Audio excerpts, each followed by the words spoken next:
প্রাচীন গ্রিসে অ্যারিস্টটল সময়কে শুধু ঘড়ির কাঁটার মতো দেখেননি। অ্যারিস্টটলের কাছে সব সময় একই রকম নয়।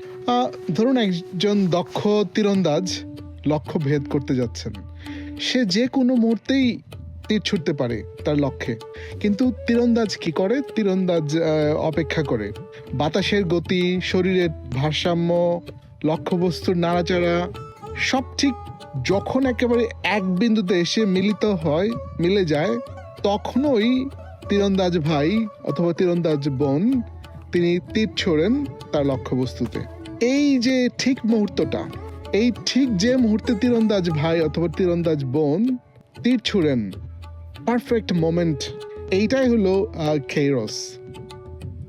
গ্রিকরা সময়ের জন্য যে দুটি শব্দ ব্যবহার করতেন তার মধ্যে একটি হলো কেইরোস, অন্যটি ক্রোনোস, যেটা আমরা চিনি, যেটা আমাদের চেনার সময়, ঘড়ির সময়, মিনিট, ঘন্টা, দিন।